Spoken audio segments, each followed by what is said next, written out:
On a la loi sur la protection de la vie privée la plus restrictive du monde en France. On aime les photos volées. Donc les photos volées non autorisées, par définition, c'est des photos qui peuvent être poursuivies pour atteinte au droit à l'image.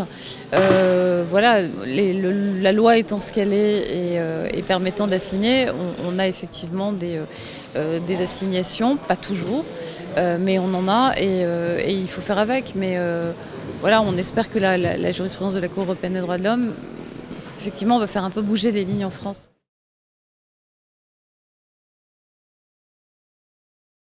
Elle est une exception française en Europe, de par la protection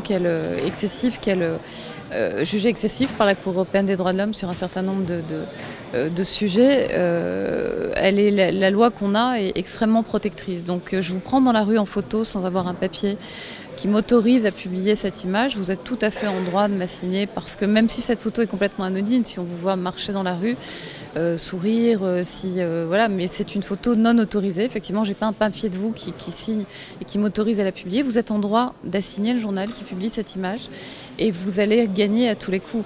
Donc c'est vrai que la presse People est une presse qui est extrêmement feuilletée par les avocats des stars. Qui voilà une façon je dis pas que tout n'est pas justifié dans les procès qui ont lieu, il y a parfois des excès, il est normal de les condamner, mais des fois il y a des excès dans l'autre sens et la presse People est très très fréquemment assignée par des avocats qui récupèrent là de l'argent aussi net d'impôts, puisque l'argent des procès c'est de l'argent net d'impôts, faut pas l'oublier, et qui arrive quasiment automatiquement en matière de droit à l'image en tous les cas.